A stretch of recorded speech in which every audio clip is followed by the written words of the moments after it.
OC. Right, we finally got some trades to review. Let's run it up. We are still in this trade on 2 accounts.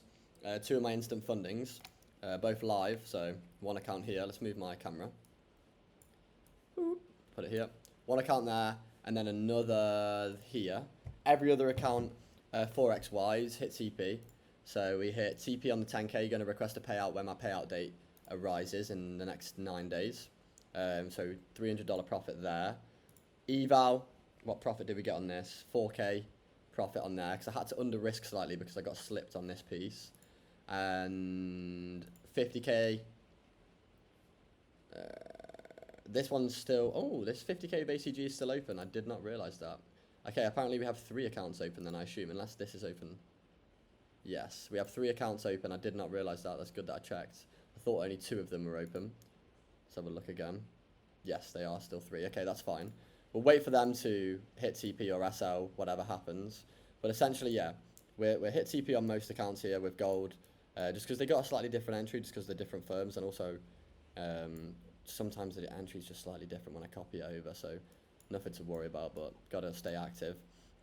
I'll do a gold trade recap today again, but we can't obviously recap this trade because it's not hit TP on all accounts yet, and I'll review it once I find out whether or not it's going to do that. But let's go over the gold trade in London session first, and then also the oil trade in New York session. So I just finished filming a video on this for the short form guys here. Let's go over this though. 2 losses today. Let's go recap of my journal as we open this.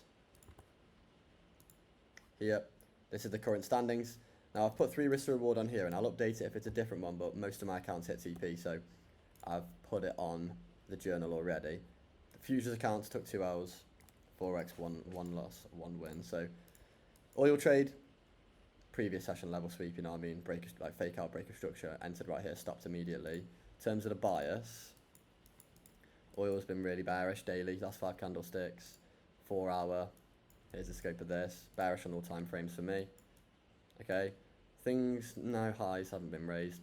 So we were bearish on all 3 time frames. Now for the gold, we were actually taking buys. So that LDN session piece, we got absolutely chopped out of the trade. So bullish on the daily there. It was bullish on the 4 hour as well because of this leg.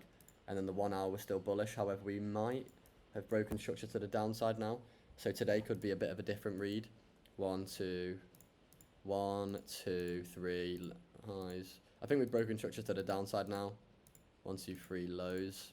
Yeah, we have. To update the team about that this morning in the calls. When we get to it, we've still got 40 minutes until the call though. So just because we're in a trade though, I'm not going to take this out. I'm still going to hold it, even if bias changes, because I'm going with my original trade idea. But any new trade ideas, that's where I'd change my decision making here. This could reverse here. That would be criminal for some of the guys that didn't hit TP, but that's the game sometimes. In terms of this LDM position though, we took Asian lows out, faked out, broke structure, stopped out straight away. And then now we're in this position. And let's see what it does, boys. You know what I mean? If you're in this, then I'm sure you're fucking squeezing your cheeks, mate. But we've got to follow the rules, and this is when you test your mental. You know what I'm saying, bro? Just a quick trade recap from me, though, just going over through a couple of stuff, just showing you the positions that we're in. This is the current scope of the journal, okay? This is what we're looking like. I know a couple of the guys on the Mac are getting chopped out, but what I do want to remind you is you guys had an amazing period in June, made way more money than the hybrid traders. You're just getting chopped out now in August. Got to just hold through, man. Got to just hold through. Not every trading model wins all the time, okay? And not any trading model actually wins all the time. You'll have market cycles where you do good, market cycles where you do mid, market cycles where you do bad. Got to trade through them all, because if you hop model, you're going to miss the winning period, and or you could jump onto a heavy losing period on the new model. So it's best to just trade one model out, get all of the cycles of bad, medium and good, and you'll always come out on top, especially with a 3 risk to reward model with data like this. We built up so much buffer in terms of R that we would need 37 losses in a row to wipe out this last 7 months worth of progress, so it's not really going to happen, to be honest. Just some insight from me this morning. Once again, don't get emotional here.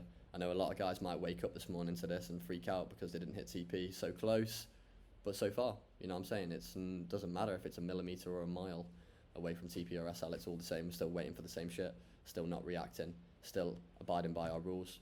What I will check today though is just the Forex factory, just to see if we're going to have to avoid anything. No, CPI at 130, which we'll keep an eye out for. probably mark that out on the charts after we've done the bias reads. But other than that, that's me for today. Check out the non-trading channel, which will be in the description. Me and Cole are ripping up a video a day on there. One video on my channel per day. Well, one video on my channel, then the next day it's Cole's channel, then the next day it's my channel. So we're like flipping for back and forth. So get active on that. 3-day free trial is in the first link in the description if you want to live trade with us. Peace out.